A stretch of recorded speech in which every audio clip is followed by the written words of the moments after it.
Hi, it's May 22nd. I'm Greg Farrar. This is my COVID-19 trends live stream. We'll start, as always, with the countries, and then continue with the states of the United States, and finally, for our third segment, the counties of California. So, not that much visible on this report, the totals. United States, as always, way ahead of everyone else. Russia and Brazil. Hold on, let me turn my brightness up a little so I can see this better. Russia and Brazil are noticeably, though, out in the lead of everyone else. United Kingdom, this is in totals. Italy in totals. More interesting, I think, is the daily counts. United States trending downward. It's not obvious from the graph above, but the United States continues to trend downward. There is a mini trend upwards here, but that appears, I think, is just the weekly cycle that you can see the wave sort of roughly. So that's nothing to be alarmed by yet. Mini trend upward in the United States. Brazil is something to be alarmed by. I would be alarmed if I were Brazil. They look on track to be the highest in daily cases total coming up. We'll see how that is per capita, which I think is more relevant, or at least more useful in terms of policy making. Russia also, however, seems to have leveled off pretty well. Russia is a solid third, but seems to have leveled off. India and Peru, still a little problematic. United Kingdom is starting to drop. But per capita, those numbers to me are the more interesting numbers. They will show us who really is the hotspot. As always, the real hotspot, the unacknowledged hotspot, is Qatar. I am really kind of surprised we never see this in the news. It's because Qatar is small and doesn't have that many cases. But from my perspective, this is more interesting and more than something like, ooh la la, Russia has the most cases or Brazil has the most cases. It's certainly true that the most cases results in the most deaths. But in terms of where the real problem spots are, the hot spots are, the per capita numbers give us a better sense of where there are the biggest problems. Yes, Brazil and Russia are problems. Yes, the United States is a problem. But Qatar is way above them in daily new cases. 4 times. Qatar is up into the 600, 700 per million range. Everyone else is below 200. So, small, but growing. It's maybe in the 20 or 18th place now in the world in per cases, per capita cases. And that in total cases, actually. This list to the right here is total cases. It's ordered by total cases. And Qatar, by being so outsized in its epidemic, has moved into the running with places like Belgium and Netherlands and even Ecuador, which is definitely a hot spot. So they've got a real problem there in Qatar. Zooming in a little bit, we can see Peru and Chile. We continue to have that Central South America cluster, really problematic, worse than any other region right now. First it was Asia, then it was Europe. Asia got over it, Europe got over it. Then now it's the United States, which is getting over it. But Central South America apparently is next, and they have not gotten over it. You can see these numbers rising. You can see Peru at new highs here. I'm pretty sure when we look at the rope charts, any great news for Peru. If we look at Chile, I wouldn't be too surprised if the rope chart actually has some. No, definitely not. I was going to say they might have some good news for Chile, but look at that. These latest 3 days, each of them an average of 7 days, way above the average line, way above the trend line for Chile. So Chile is really in trouble. Let's look at all the countries. This is again per million. So Chile, Mexico is not that bad per million. It's not bad at all really per million. 20 per million compared to the United States, with which has been descending, is now around 60 per million. Mexico's not that bad. comparatively speaking. Brazil at 80 per million, not looking great for sure, but Peru is way ahead of everyone. And Ecuador, we've been watching. Ecuador had that one crazy point back there that's thrown off its data. But overall, Ecuador actually might be hard to say. The dark blue dots here, Ecuador showing it's only got 32 per million. So compared to say, well, actually that's in the ignoring Qatar, which again has 700 per million. I can't emphasize enough how sized that is. But ignoring Qatar, all these other ones living in the under 200 range, Central South America is really a hot spot still, and possibly growing. Let's find out. Oh, hello, Ecuador. Strange. I thought that Ecuador had started to turn back towards normal. You can see these Ecuador points. Ecuador has been experiencing a whole lot of growth in recent days. I thought I just looked at this chart. Maybe it's just got one more day. I thought I just looked at it, and Ecuador is finally coming out of this crash that was caused just by a data anomaly, some extraordinarily high point that, or low point? Anyway, yeah, it was a high point that had the growth rate seemed to be extraordinarily low for a while for Ecuador. But if you look at the points, the outliers here, the ones that are above everyone else, these are all Ecuador for days on end. So this is not the real trend line for Ecuador. Ecuador had a 39% growth, followed by a 12% growth, a 17% growth, and a 10% growth. Those might also be affected by that extremely high trend line. So I'm not going to, that extremely high single data point, I'm not going to spend much more time on those because I don't know if they're real, but Ecuador will eventually resume its place in the graph. And I thought when I looked at this morning that Ecuador actually had come back in and was showing a slight positive growth. But for now, the line is wildly negative, and I don't believe it. Chile, though, leading the world, 7% growth. That's not extremely high, slightly trending upward, not terrible there. Brazil, similarly, 5% without much of an upward slope. Not looking too bad, but a 5% growth day over day is still a problem for sure.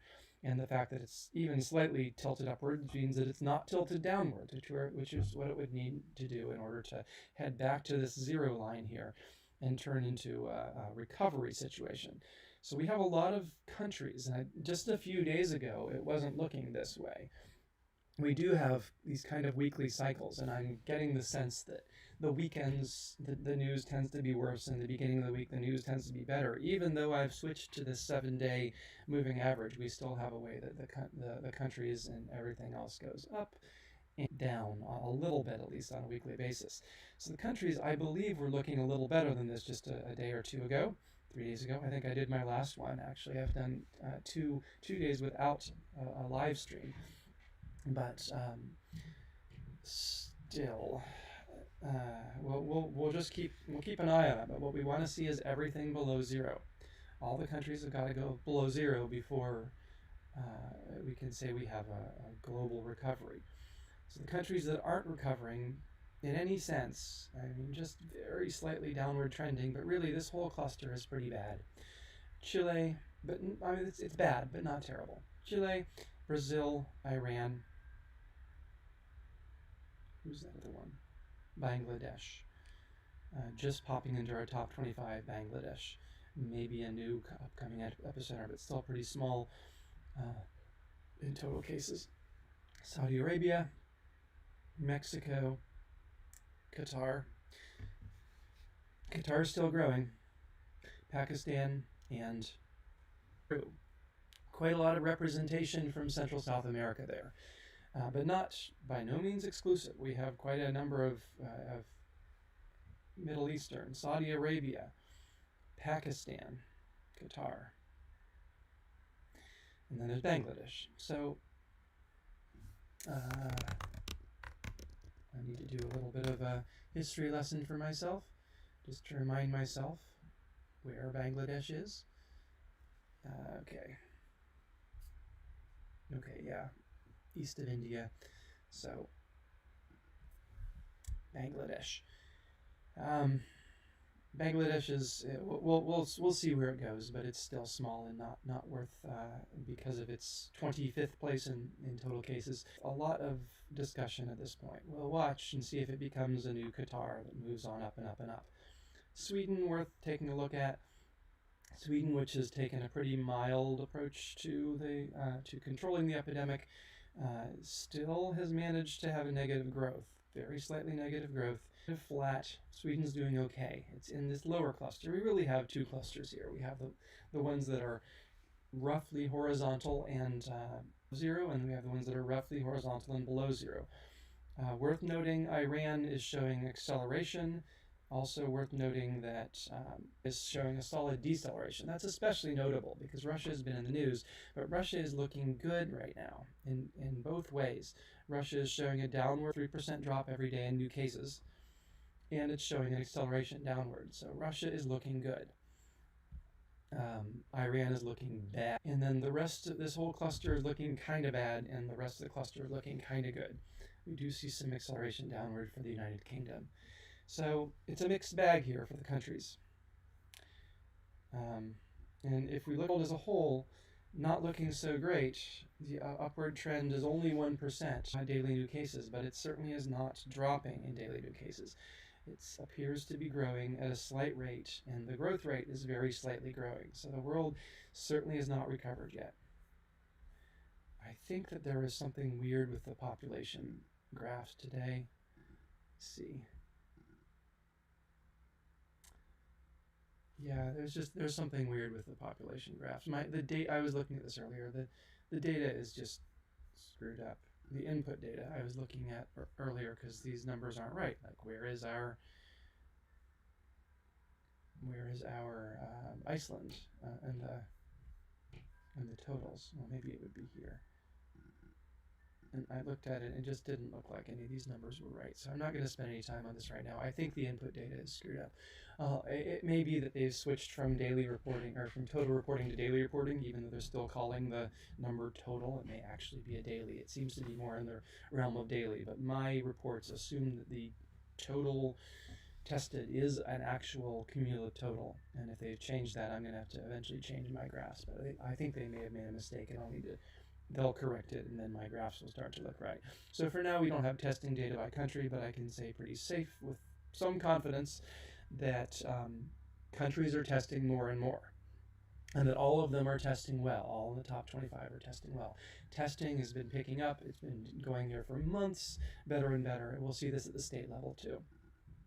So moving on to the states, we see New York, of course, in the lead, but really flattening out visibly. Same with New Jersey. Illinois coming in here and not visibly flattening. Illinois is probably our worst state right now. Massachusetts also, in California, those are the 5 worst in total numbers, but I think it's more interesting to look at per capita. That actually lets us compare them. Per capita, we can see a lot of, these are the daily numbers per capita also. We can see a lot of good recoveries, and on the states that were worst are much, much better. New York, way below where it was. New Jersey, way below where it was. Rhode Island, below where it was.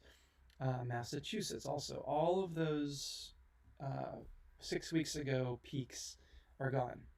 So who's left? Actually, let's just subtract out some of those peaks. Massachusetts. Who was that? Rhode Island, right? Rhode Island is actually at 25th now. It's going to disappear from our analysis soon. It had a real problem. It had stupendous testing, and they've gotten over it. They're halfway towards recovery. And at 25th, and as one of the smallest states, they're just going to disappear from our analysis, which is a good thing for them. It indicates recovery. They disappear from the top 25 eventually, especially the small places. Connecticut. Okay, so who's left? I'm going to zoom in now and just see per capita who are the problems. Illinois, certainly. It seems to be flattening out, though, but still per capita, one of the worst of the ones that aren't quickly recovering. Illinois, Maryland, Minnesota is on some kind of a tear. It's got a sharp upward here. On the other hand, some of their latest data is much lower, so I have a feeling our rope chart's going to say, oh, Minnesota had it bad, but they recovered.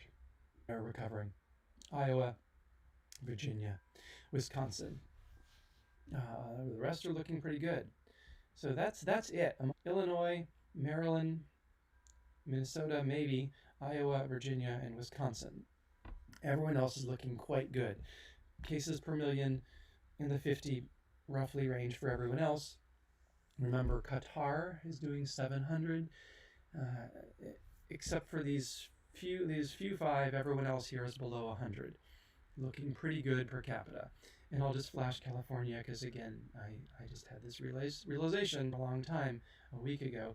California is not a problem. California per capita is below 50.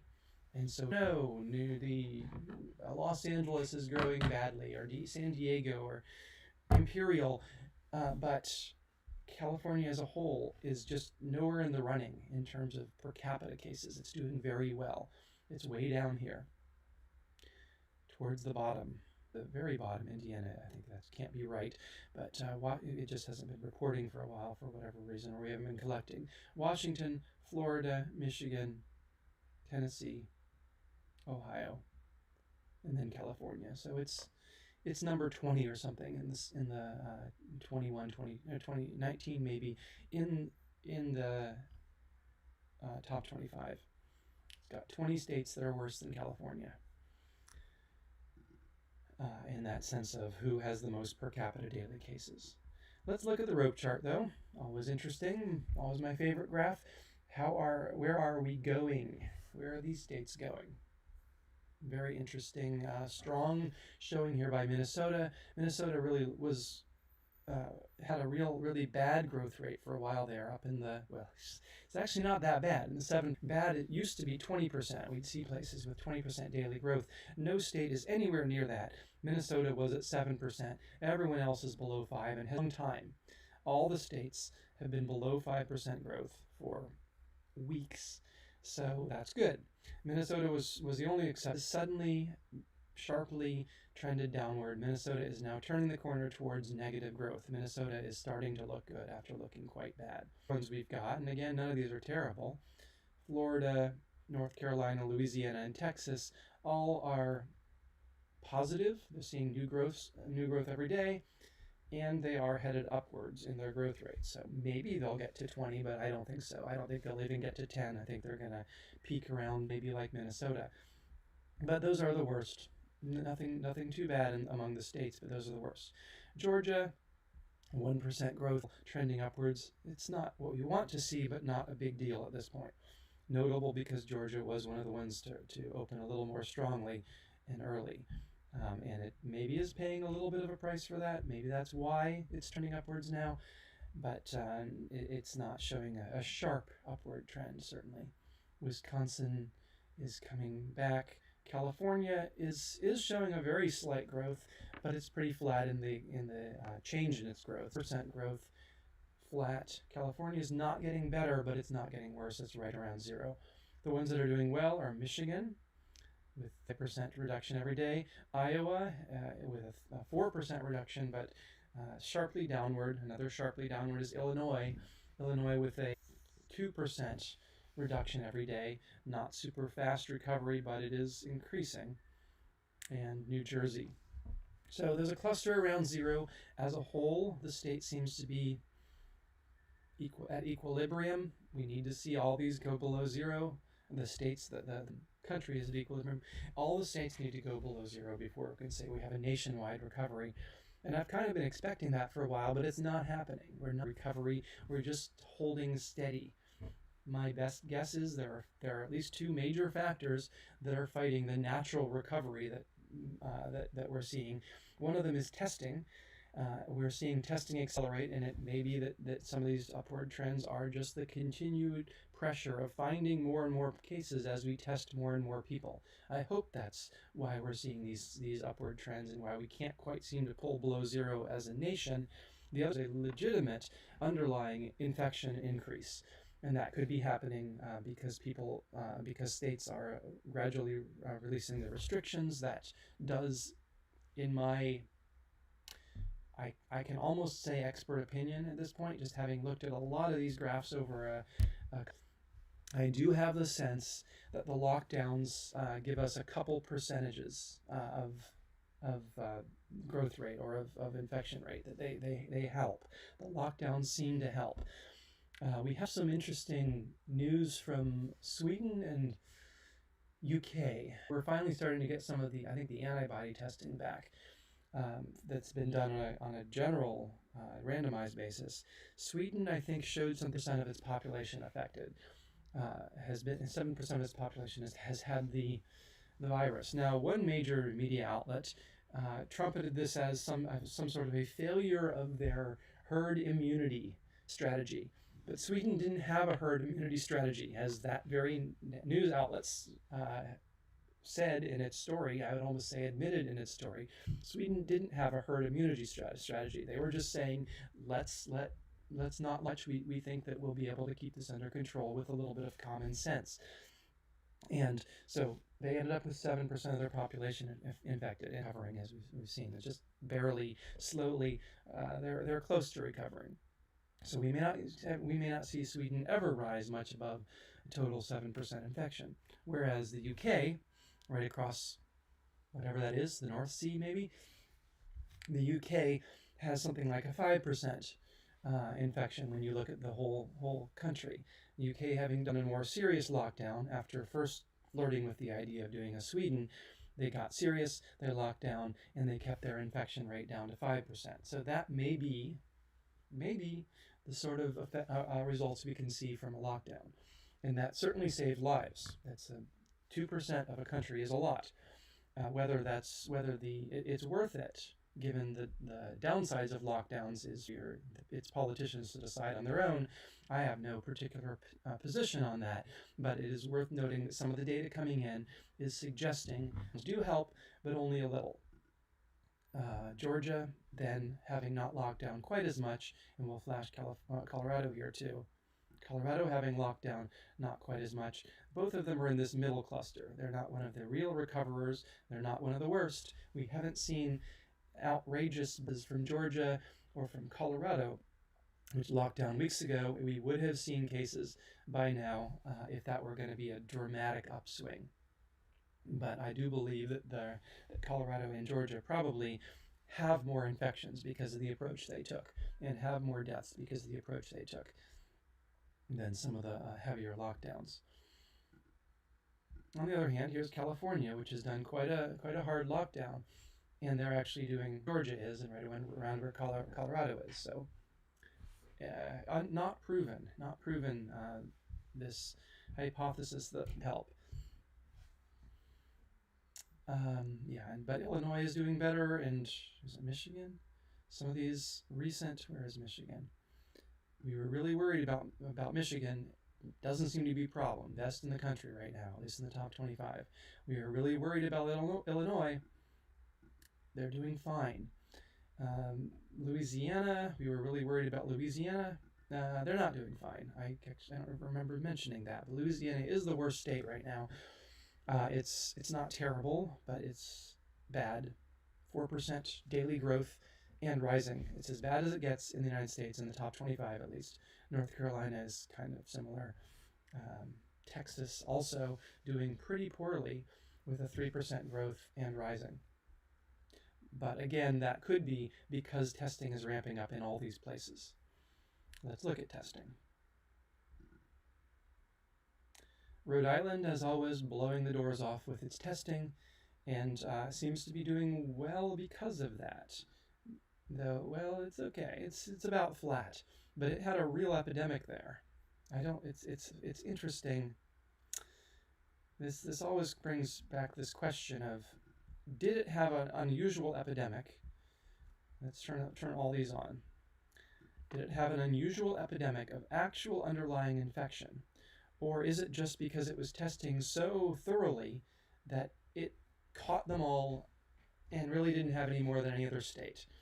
If it was all testing, and there was no difference in Rhode Island's underlying infection rate, then we're in 300 as their testing ramps up and then decline once the testing catches everyone.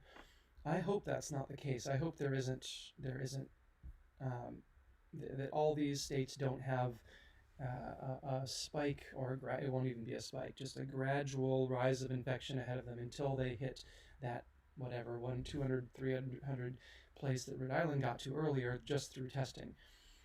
I hope for the sake of the rest of the country, that Rhode Island actually did have a much higher underlying infection rate than the rest, and that's why we saw so many cases there per capita.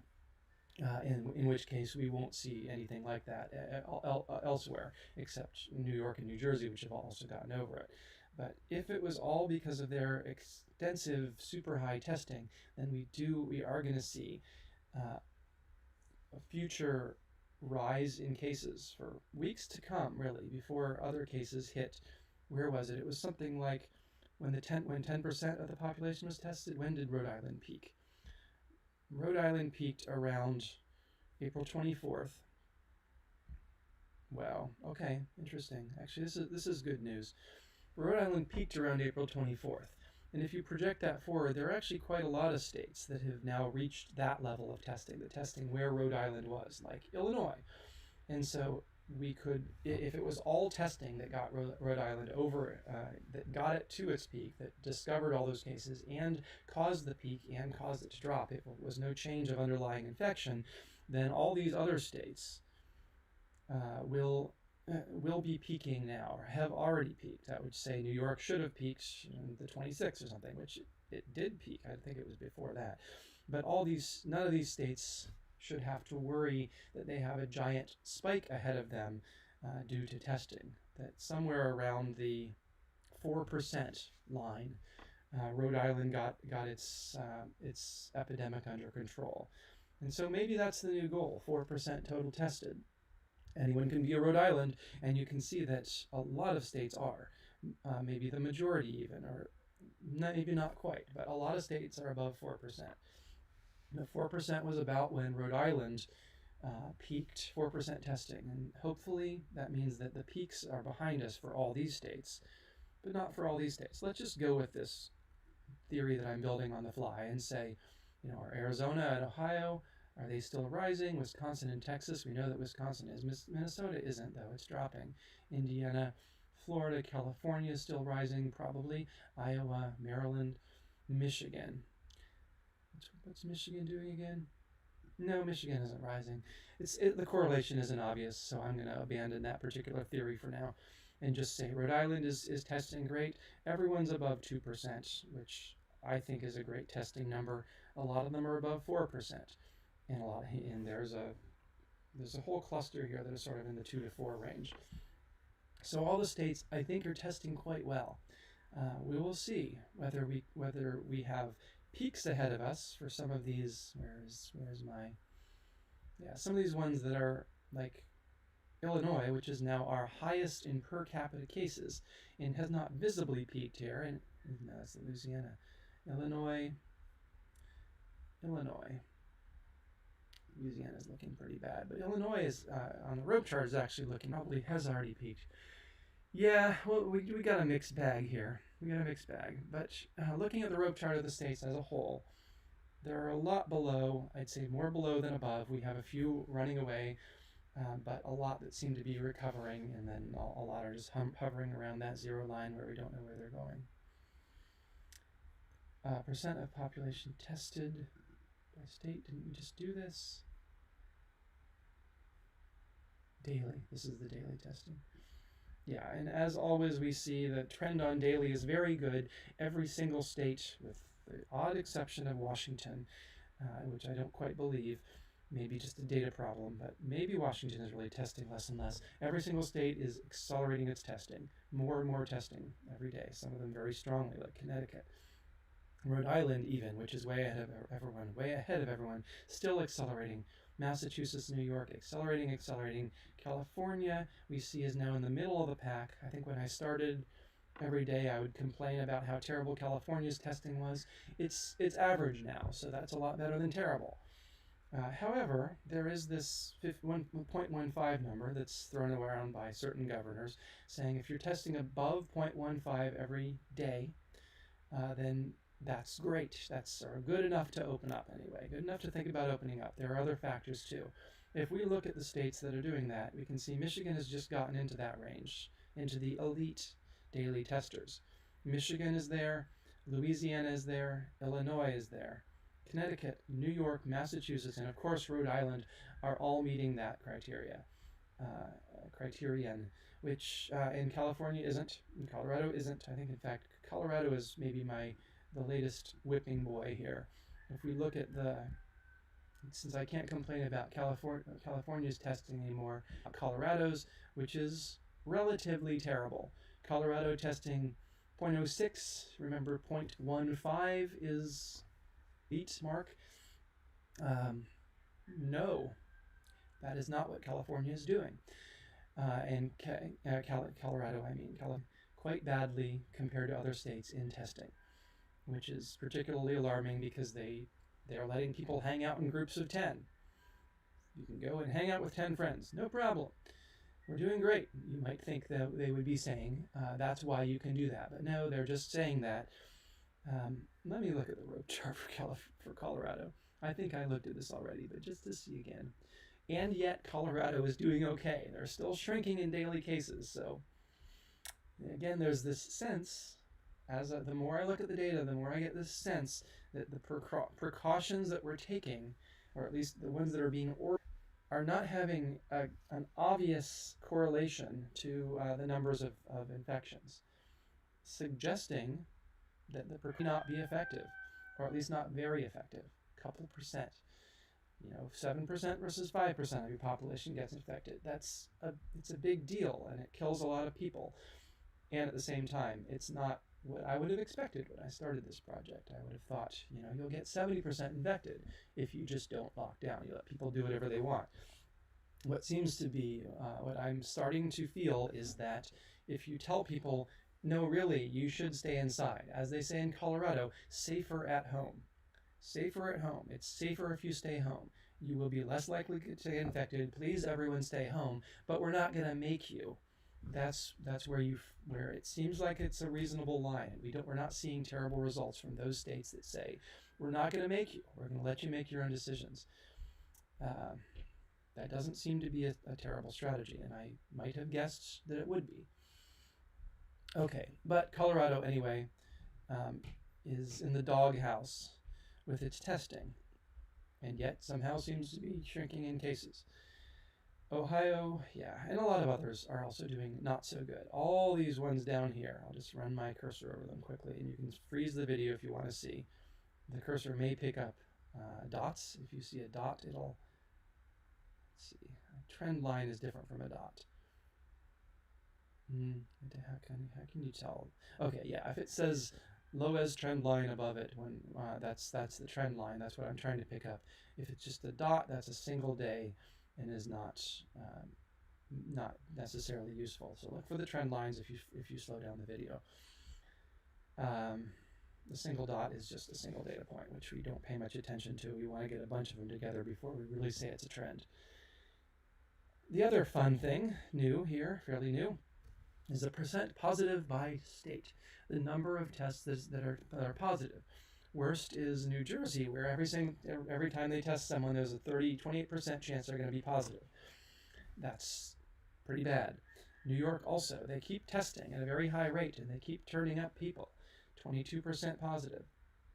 One of the numbers that has been thrown around is that anything above 10% indicates it's still too dangerous to open up. And that's most states.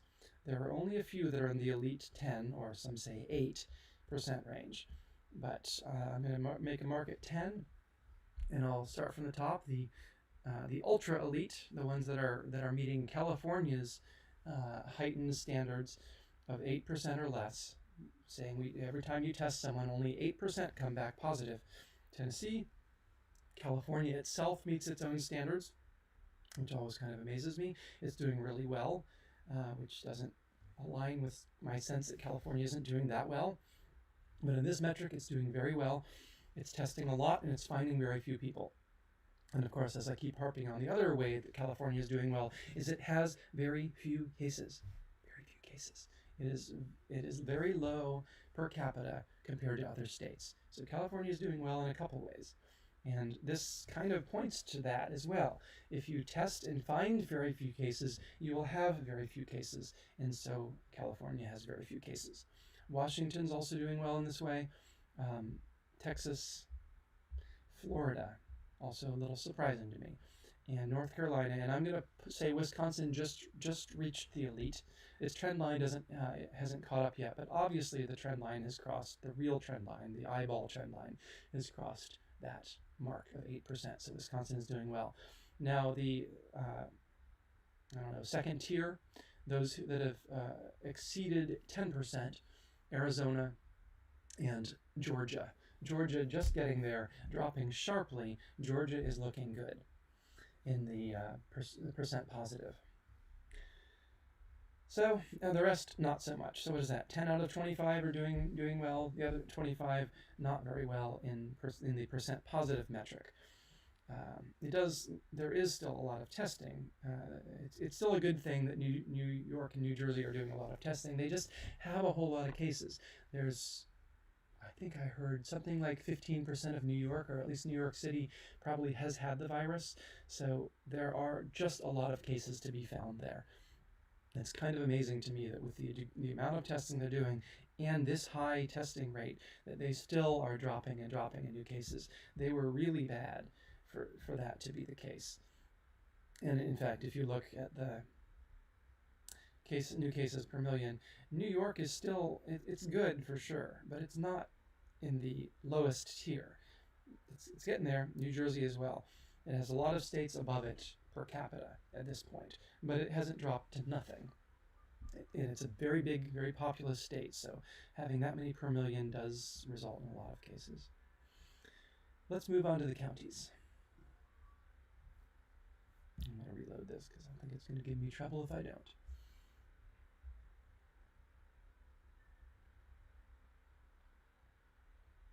Maybe it's going to give me trouble if I do. Yeah, Los Angeles, not looking so great.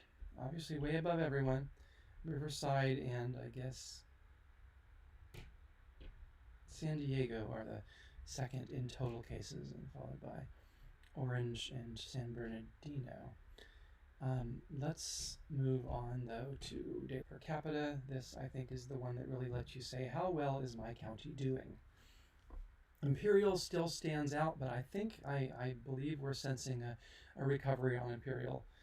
It's still way above everyone else in per million, but I think it's getting better. We'll see on the rope chart. It's also very small.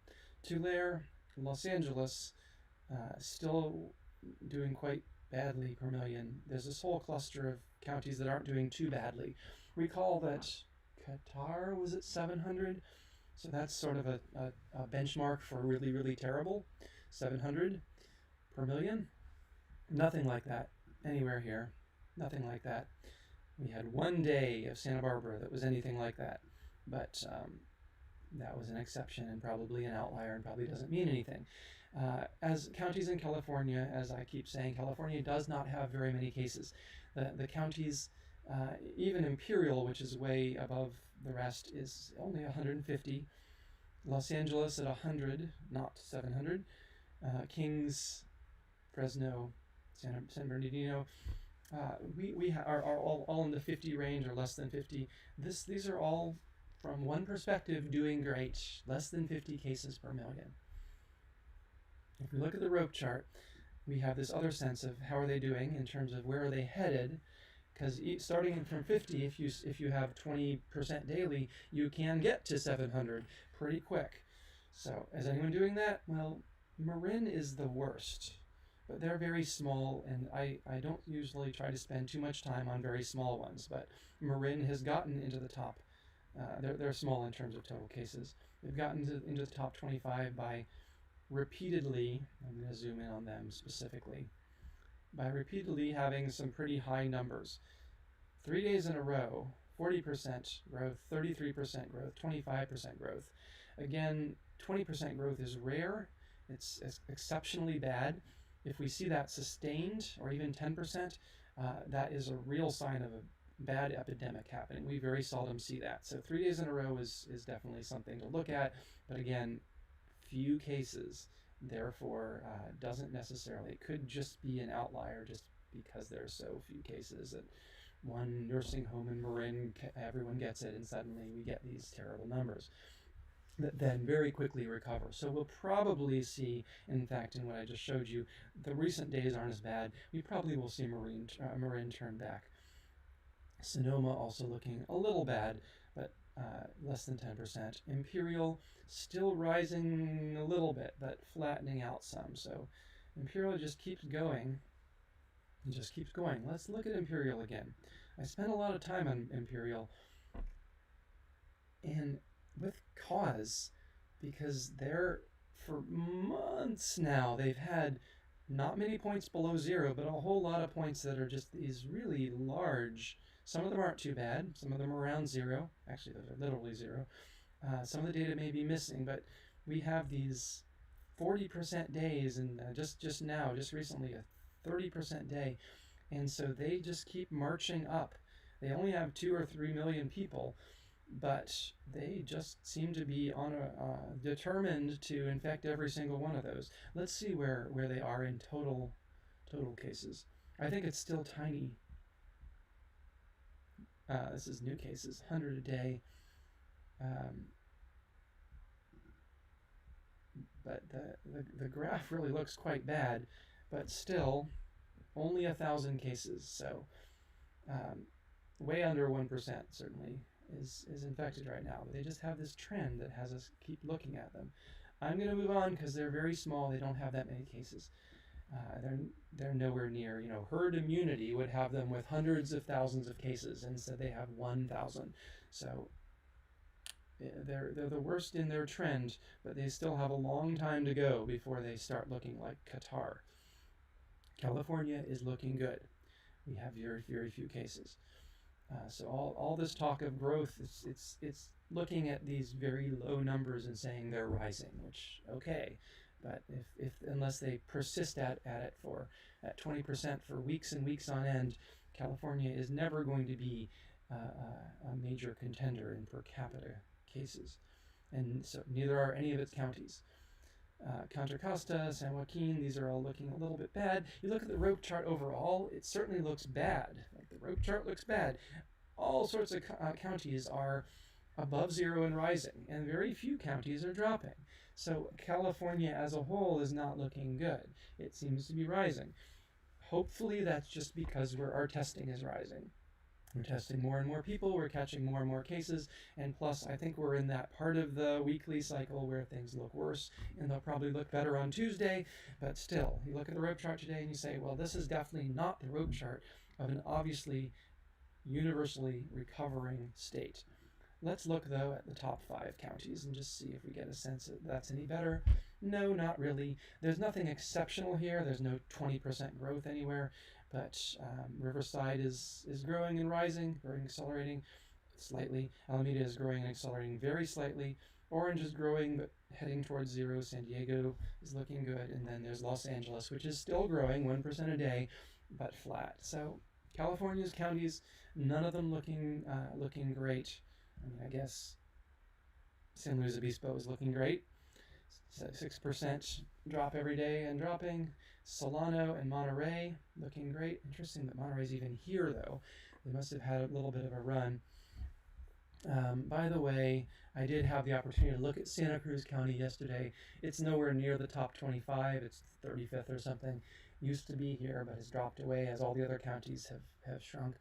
Santa Cruz is it's stable. We've got 2 cases a day. 2 cases a day. Nothing to worry about.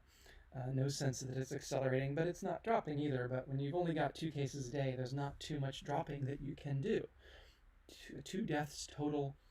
I know that some of my audience is interested in Santa Cruz, and I would just say Santa Cruz is not on the radar. They're just not on the radar. There's no sign that Santa Cruz is ever going to be a player in the coronavirus. So there we have it. Big picture for California again. California has very few cases, but per capita. But it's a very big state, so it does get a little bit magnified and starts to be a player in total cases on the national stage. But with very few cases and very few of these counties going anywhere fast, it seems like California is still fine. But I do think it's wise that California is being very cautious in putting on these strict controls on opening up, because they absolutely have the potential to become a new New York, if they ever were to have a runaway epidemic. So California has controlled its epidemic. It's got a lid on it. It's not doing badly. Many of its counties look like they could run away with it, but because the numbers are still so low, I'm not worried. We will keep an eye on this, because if all the counties continue on this trend, then in a couple months will be a new New York. But day over day, we keep watching this, and every weekend it seems like they go up, and every midweek they go down, and so this probably is just part of that natural cycle around the zero that we've been seeing for California. Not recovered, not even obviously recovering, but certainly not heading in a really dangerous direction. That's the news for today. I'll be back next time. I don't know when. I might do a written version tomorrow. I put my written versions on Facebook. For those that aren't Facebook friends, you can probably find me there.